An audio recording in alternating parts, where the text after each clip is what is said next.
And welcome everybody to today's webcast.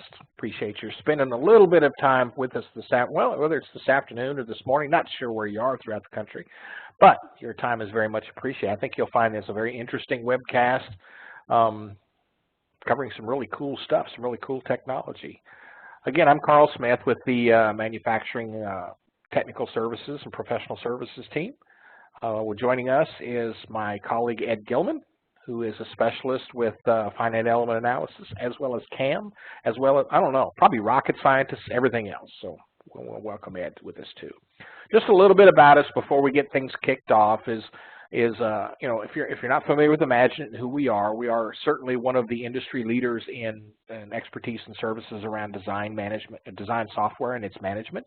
We have particular processes and proven workflows to help you guys get optimized and more productive with whatever technology you happen to be using. IMAGINiT is part of RAND Worldwide, an umbrella company that includes us, a company called RAND 3D, and Ascent. Ascent is our courseware. If you buy courseware for Autodesk and other CAD systems, you're going to get it as published from Ascent. And of course, RAND 3D is our sister company that deals with some other types of engineering software. So expertise in our world all over the place. Here's a little pushpin map. It gets updated all the time. We're certainly in a growth mode and bringing people on board to further assist our customers all over North America. I like to look at this map and reiterate the fact that even though you may have a local pushpin wherever you might be in this map right here, look at all of the others all around it and feel rest assured that if somebody can't figure something out locally, we have all kinds of folks in all kinds of situations to find some details or to find some further expertise or better workflows. Somebody somewhere has seen something that'll become of use. So if you're ready to take a look at the presentation, I am ready to pass the presentation over to Ed, who will spend the next, half hour, 45 minutes with you discussing Nastran In-CAD. Ed, you have the con, sir. All right, thank you, Carl. So we'll go ahead and get started with my portion of the presentation here. So I'll go ahead and share my screen and we can get started with Nastran In-CAD, just taking a quick look, as well as looking at fatigue analysis and what we can do with that.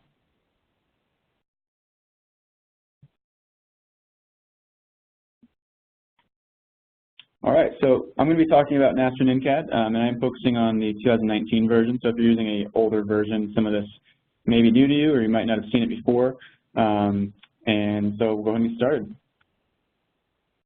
So in general, I get questions a lot about, why should I consider using Nastran In-CAD if I already have Inventor Stress Analysis module or Inventor FEA available to me? Well, you may find that Nastran In-CAD has a lot more capabilities. So even when it comes to just things like meshing, we have the ability to add in individual part mesh. We can do mesh quality checks. We have the ability to look at our results based on element types. We can use a combination of our basic solid elements. We can use shell elements, line elements, and we can combine all of those to really get a nice simplified model that gets us the results that we need from our FEA.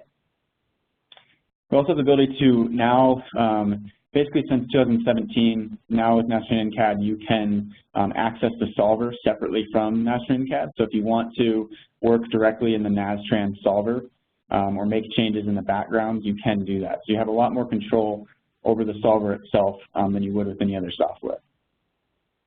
When it comes to analysis types, sometimes you only need linear static analysis. So assuming that displacements are small, assuming that our load remains constant in its magnitude and orientation, we can make those assumptions, but sometimes we need to look at our designs in a more dynamic way. So we can run modal analysis, but with Nastran In-CAD, we can also run vibrations. We can look at frequency analysis. We can run transient, so we can apply our load to be time dependent. Shock response spectrum, fatigue analysis, which we'll talk about today. There's a lot more options we have with Nastran In-CAD, so we can evaluate our products in the most efficient manner possible and get the results that are really important for optimizing our designs and reducing costs. So some images of what we can do with Nastran In-CAD. You know, we have the basics, our linear statics. We have modal analysis. So what are the natural frequencies of our components in our assemblies? But then nonlinearity we have with Nastran In-CAD as well. So we can do some impact and drop tests. So looking at time steps and time-dependent response, as well as looking at deformation. So maybe our component isn't actually going to fail. Maybe we'll see some yielding, we'll see some deformation, but we won't see true failure, and we won't see the material reach its ultimate tensile strength. If that's the case, we can only evaluate that type of deformation with a nonlinear analysis. A linear static analysis won't get us that data, and so we'll need a tool like Nastran In-CAD to get that type of analysis. Also, advanced linear dynamics. So if you want to run shock and vibration, you want to run shock response spectrum or random response analysis, these more complex analysis types are also available with Nastran In-CAD. And then additionally, just to note, you know, we have buckling, there's fatigue, which I'm going to focus on today, thermal analysis, and then just an array of more advanced settings using connectors, element mixing, concentrated mass, etc. So there's a lot more that we can do with Nastran In-CAD that we wouldn't with a basic analysis software. So let's talk about fatigue. Sometimes we'll be looking at a design and maybe under our maximum load condition, everything looks fine. Our overall stress and displacement and safety factor results are showing values that we're comfortable with. We're not expecting to see any yielding or any damage as a result of our max load condition. But sometimes our designs are not going to be loaded at the max load condition in a static manner. We may see constant cycles being applied where the load, maybe a smaller magnitude, so maybe not even the maximum load, might be applied over and over and over again in a fashion that would cause damage, and this is called fatigue. So what we're looking at is how many cycles we can expect to achieve with our design before we start to see damage and failure as a result of fatigue. So we'll need to apply our material data specific to this analysis, and we'll also have to apply our load in a fashion that is dependent on time or is loaded in a way that applies the load or applies a load and then reverses the load to indicate tension and compression. So there's a lot more things we need to consider with fatigue, but this gives us really some great insight into, you know, whether or not our part is actually going to break at a lower stress level than our maximum loading would suggest due to the increased number of cycles and the constant wear that's caused by this type of dynamic movement. So there's a lot of good applications for this, and this is what we're going to focus on today. So some of the things that we need to actually set this up in Nastran In-CAD, I'm going to quickly go over. The first thing we'll have to do is apply an SN curve for our material that we'll be using for this analysis. So whatever component you're running this analysis on, make sure the material specification has the fatigue data applied to it. So this is called an SN curve. We're looking at our stress versus number of cycles. So how the basically stress or basically our strength of our material changes as the number of cycles increase. So, you know, maybe after 10 to 100 cycles, we're not going to see a huge decrease in our overall stress. But when we start talking about getting to 100,000 cycles, 200,000, 1 million cycles, the actual stress of the material and the maximum stress that it can handle will start to degrade, and this will follow this SN curve. This is created through basically a series of tests to build this data. Typically, the most important region for fatigue analysis and the region that we will focus on is this elastic region, which is also known as high cycle fatigue. So what we're looking at is maybe a smaller load, maybe not quite the maximum load, but a high number of cycles. Another thing to note is if you're looking for your material data, you may see a difference in the SN curves and how they look based on the material that you're looking at. So typically steels will actually see sort of a flat region once it reaches its endurance limit. And this represents a stress value that if your part is loaded and has a maximum stress value below that line, your part should have infinite life. So your part will live on forever. It can be used for as many cycles as you want. because the overall loading condition is so low.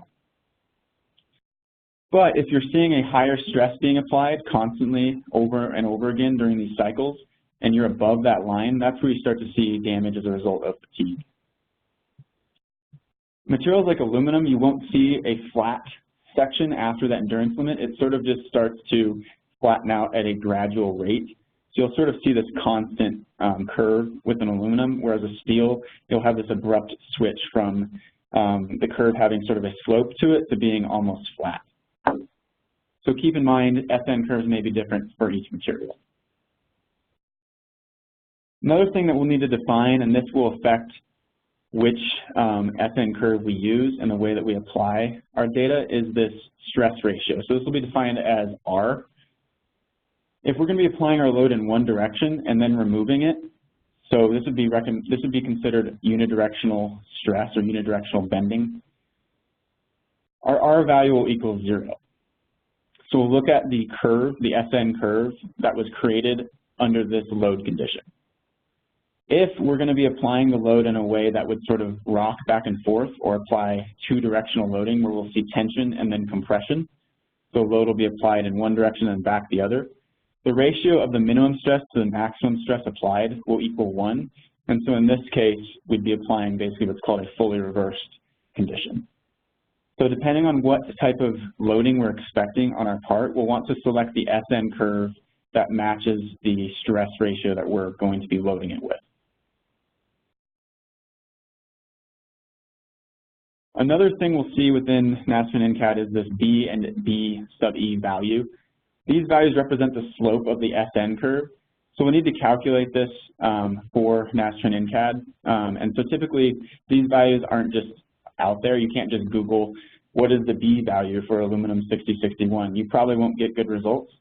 What you'll need to do is find a good resource for these SN curves. So find a good material spec that you like to use.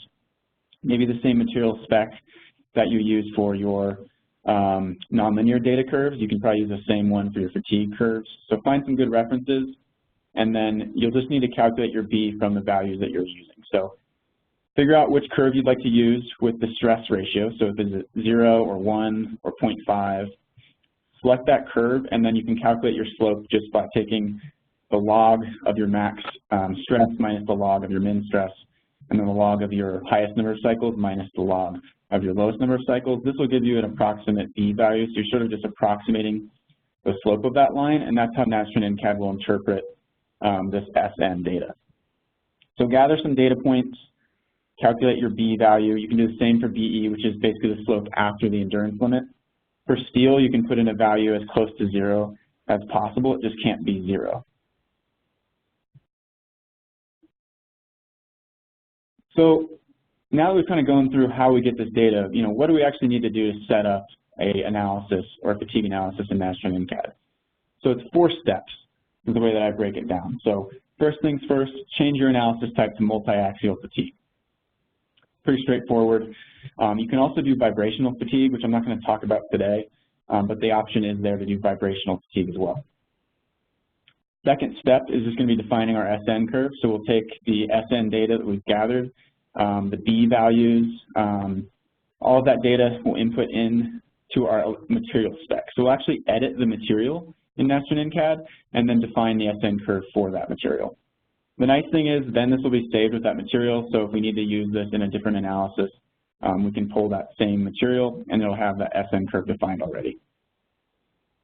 The fatigue setup is pretty straightforward. You don't necessarily need to change anything for the fatigue setup. It just does allow us to change a few settings related to how we're applying the load and in general how we're going to be interpreting this analysis.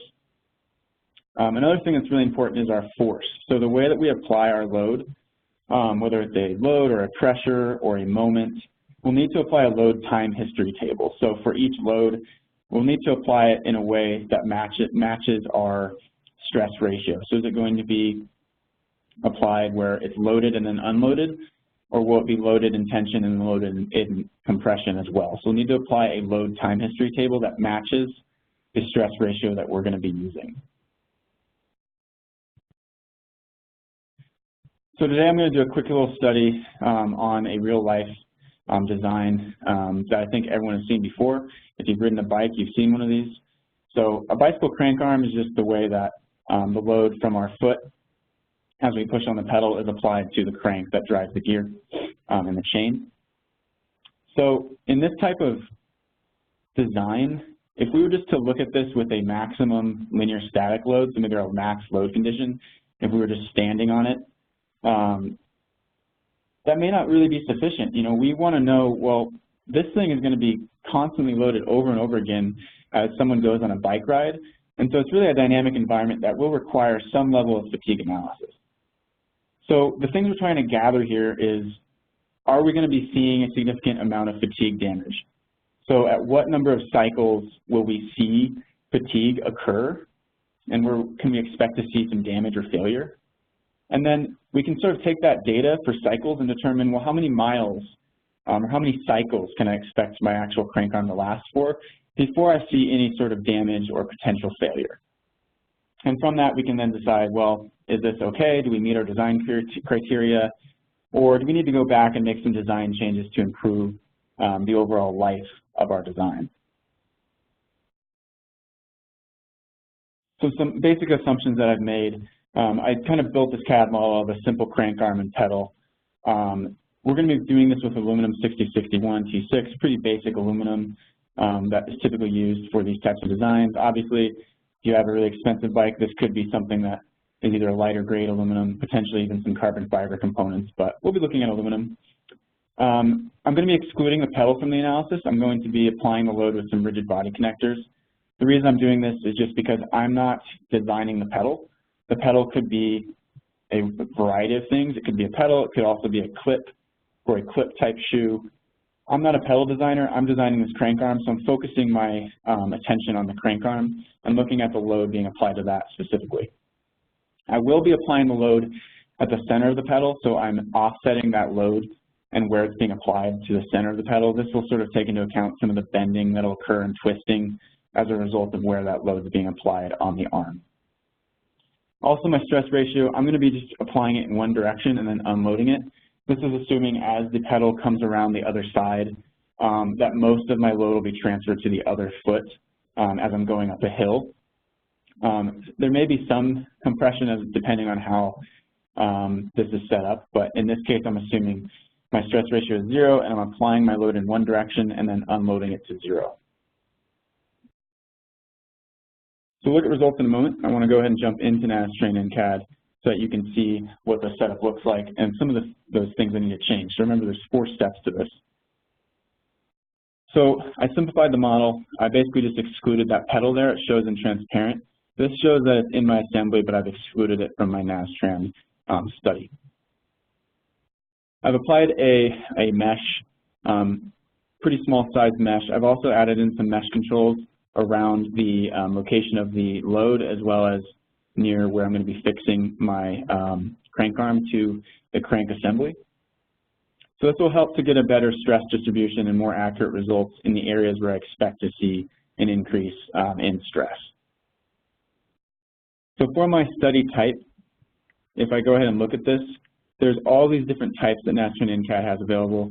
I selected multi-axial fatigue here, and so then I can go ahead and start to apply all of my data necessary for this analysis.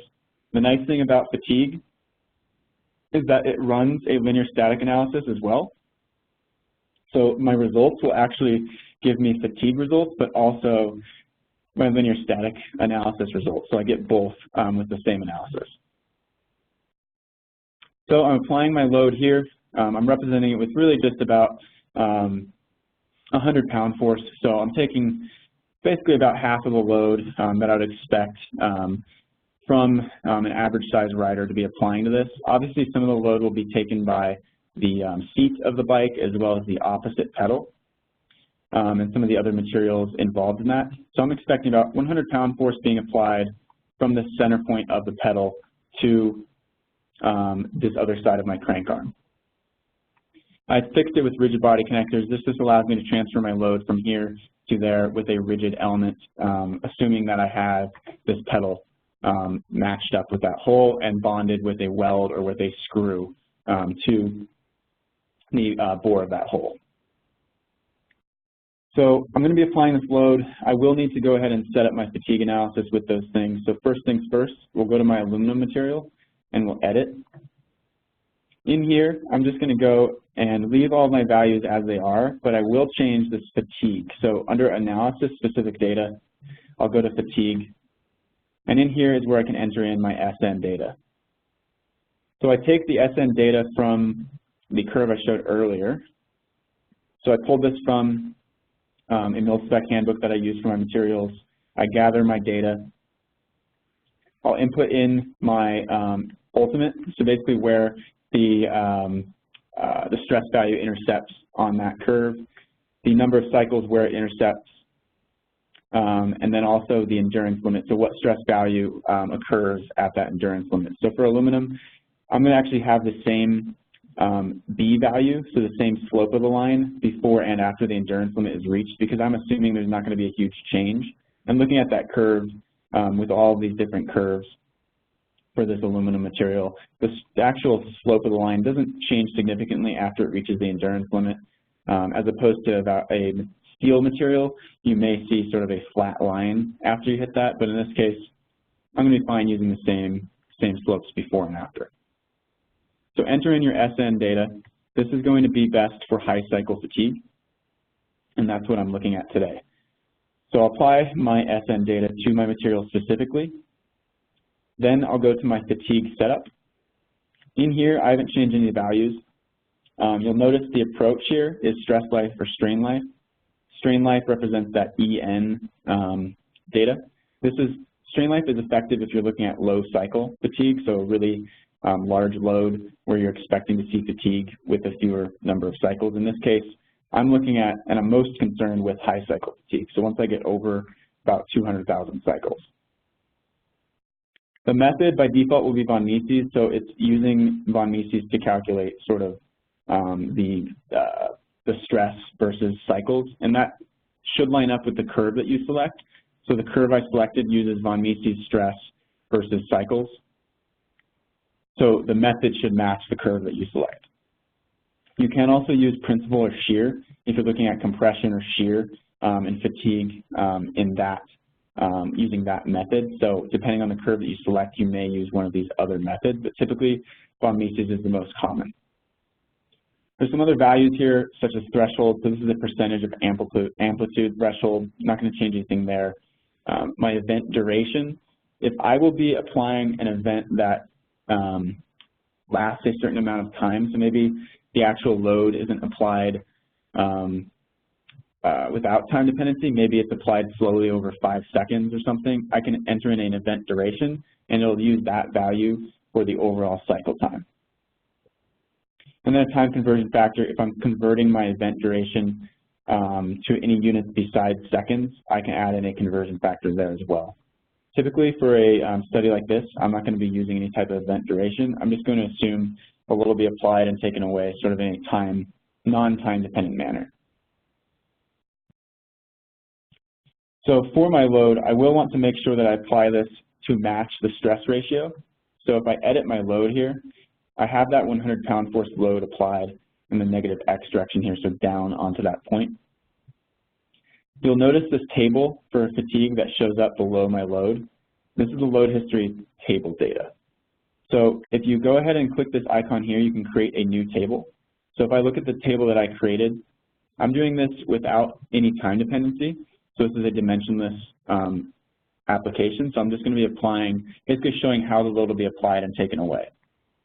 So if I show my XY plot here, you'll see that load is just going to be applied at a maximum and then taken away, and this represents the stress ratio of 0. If I had a stress ratio of 1, I'd have to define it in the negative direction as well to represent the compression that would also be applied. You can also use the load skill factor versus time plot if you want to have a time-dependent load applied. So maybe your load is being applied slowly over 5 seconds and then taken away over 2 seconds. You can define a very specific load skill factor versus time table here if necessary. So I have my fatigue study set. I've defined my SN material data. I have defined my fatigue setup, and I've defined my time-dependent or load time history for my load that I'm applying here. I've also just fixed the inside bore here where I will be bonding this to the crank arm, so this will be fixed to that crank arm, so I'll be fixing that entire hole. And I'll be applying a load at the center of the pedal as I mentioned before. So the fatigue analysis does not take very long to run. I'm not going to run it right now, but it usually, with a simple part like this, it'll usually run within a matter of a couple of minutes. If you had a larger assembly, it may take longer than that. But it is very quick. It's going to run that linear static analysis and then go ahead and apply our SN curve data and look at what would happen as we approach 100,000 cycles and 1 million cycles, and at what point we would expect to see some failures. So for my results, first thing I can look at is von Mises. So if I just look at my von Mises stress here, I'll expect to see this arm under deformation start to bend down with the load, but also if I look at it from the top here, you'll see it start to twist a little bit as a result of the location of that load being applied. My maximum value is about 29,000 PSI. And if I zoom in, I can see that's generally along the inside edge of this bore on the back. So this is basically a slot cut out to cut some weight. I'm going to be seeing some maximum stress sort of in the transition from that to where I'm fixing it. So sort of at the extension of this slot along the edge. I'm also going to see some stress increase along the lower fillet of my crank arm near where it's being fixed as well. So in general, if I were to just look at this with linear static analysis, I'm only hitting 29,000 PSI, and the yield strength for my aluminum is about 40,000 PSI. So I'm below the yield strength of my material. I would assume that this isn't going to fail. I have a good cushion there and a good safety factor where I'm pretty comfortable with running this and sending it out. But if I'd like to see what I could expect as this is loaded over and over again, I'll need to look at my life results. So underneath results, I'll see fatigue results. And if I go ahead and load those up, and I filter to look at my solid life, I'll get a scale on the left-hand side with number of cycles, and then the plot defined on my actual part. So blue represents basically my largest number of cycles. Red would represent my basically minimum number of cycles before I see any failure. So I'll see sort of a distribution that looks a little bit different than my von Mises through here, where I'm expecting to see fatigue on the side and top of my arm. If I look on the other side for where my minimum value is, it's right at this fillet here at the end of the slot, furthest away from where the load is being applied, where I'm going to be seeing a significant amount of moment as well as twisting and the stress resulting in this area. So it's a similar location to where I saw some stress increase in my von Mises, but now instead of getting just the stress value, I get the minimum number of cycles before I may see some fatigue occur. So I can expect to see failure and damage in this area after about 7 million, almost 8 million cycles. So that seems like a lot, and the thing with fatigue analysis is you always have to put it in perspective of how your design is going to be used in real life. So 8 million cycles, what does that really mean in relation to riding a bicycle? So let's go ahead and review the results here. So I don't design bicycle crank arms, but in this case, let's just say that our design criteria is that this will last 10,000 miles under this maximum load condition. So it's not always going to be loaded at this high value. And this is sort of looking at the worst case scenario. But let's say we want to make sure that it at least would last 10,000 miles if someone did load it in this fashion. So our value that we got was about 7 million, almost 8 million cycles before we would expect failure. So sort of doing some math, looking at 1 mile, that's about 63,000 inches, and one wheel rotation represents about 65 gear inches. This will change depending on what gear you are in, but I'm assuming sort of a middle gear for this analysis. So I would be getting about 65 gear inches per rotation. So each wheel rotation represents 1 cycle on a bicycle. So doing more math, if I were to take my inches in a mile and divide it by gear inches, I get about 975 cycles. And so I would expect that this crank arm under this load condition would last me about a little over 8,000 miles before I would expect to see failure. And failure in this case represents sort of seeing some damage as a result of fatigue. And it's only going to occur in those areas of my model where I saw sort of that concentration, where I saw that red contour. And so in this case, I would probably assume that maybe I could do some further design optimization. If I want to reach that design criteria of this lasting 10,000 miles under this load condition, it's likely that I'll want to maybe reduce the size of that slot or change my material so that I get a longer life out of this crank arm. And 10,000 miles is quite a bit, considering this load case being like a worst case scenario. This would be almost as if basically our rider were to be climbing hills constantly and they happen to weigh a significant amount. That's what would just create this load case. So that's pretty unlikely. So this value of about 7 million, 8 million cycles is pretty good, but I could certainly do a little bit more improvement to try to reach that 10,000 mile design criteria. So just sort of to recap things, you know, linear static analysis, if we were to just run that, we do get our value for our maximum load condition, and we're showing a value of that 29,000 PSI on this crank arm should be just fine. We're not expecting to see any yielding in this load situation, but Nastran In-CAD gives us the ability to not only look at linear static, but also look at a dynamic time-dependent load and its effect on our component, and we can look at how many cycles we'd expect to see before we expect any failure to occur.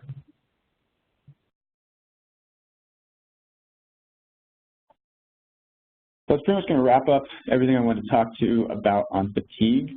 I appreciate your time. Hopefully that give you a good overview and you have some information to take back and either apply to some fatigue analysis you'd like to run, or if you are interested, maybe this piqued your interest in Nastran In-CAD and you want to give it a closer look. So appreciate your time, and if you have any questions, go ahead and reach out to Cassie or send a chat, and I think we can then get those answered. Thank you very much, Ed. Very informative. It looks like we had 1 or 2 questions coming through that Cassie can help us with.